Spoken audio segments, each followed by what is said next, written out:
Je m'appelle Olga Yamego. Je suis artiste peintre.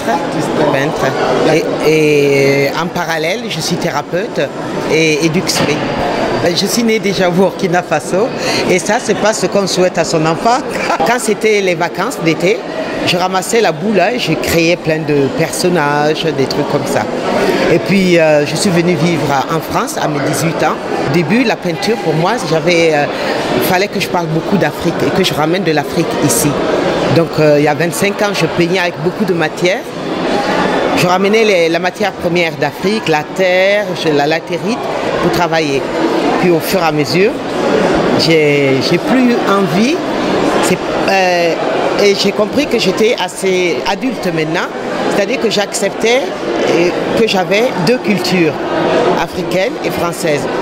Et que ça ne me gênait plus. Voilà. Alors qu'avant, je le portais comme un fardeau. J'avais l'impression de trahir un peu l'Afrique, de devenir une vraie qu'une toubabe. Ça, et en n'assumant pas le côté, alors que c'est pas vrai. C'est une richesse. J'ai allumé la télé et j'ai vu une image de ce qu'on dit des immigrés qui arrivaient, qui descendaient pour ceux qu'on acceptait ou qu'on sauvait, ou ceux qui avaient leurs papiers pour pouvoir partir. Et du coup, je me suis réveillée en pleine nuit et j'ai dit à mon mari, j'ai mon sujet, j'ai envie de parler de ça. Pourquoi on part? Pourquoi on part? Même moi, je me pose la question, pourquoi on quitte son continent? Est-ce par amour? Ça peut être par nécessité. Et donc j'ai appelé cette série Partir. Et c'est des personnages, il y en a, ils s'enfoncent, il y en a un qui part et l'autre derrière, ils font la queue mais ils ne savent pas où ils vont aller. Sur quoi ça va s'ouvrir.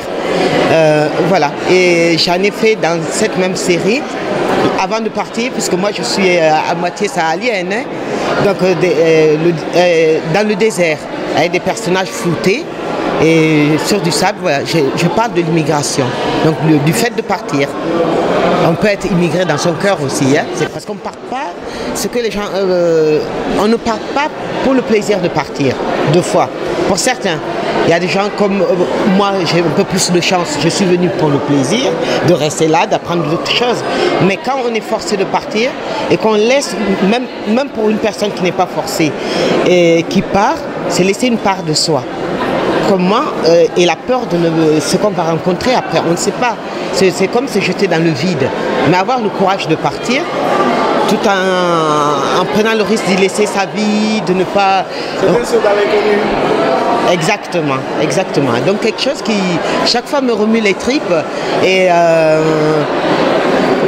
je ne sais pas quoi faire face à ça. Je me trouve un peu bête face à ça. On voudrait sauver tout le monde. Je voudrais, mais symboliquement, pour moi, c'était important d'en parler.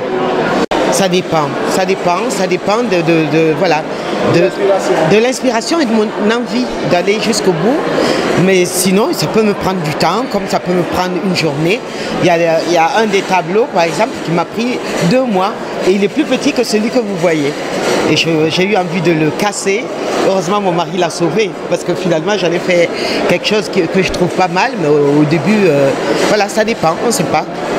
J'étais très touchée et flattée parce que j'ai pas l'habitude quoi et je connais pas souvent je fais 2 expos par an. Donc c'est la première fois où je vois des personnalités venir visiter et regarder mon travail. Mais comme la peinture en plus c'est un acte solitaire, on peint tout seul, que ce soit regardé par des personnalités, c'est touchant.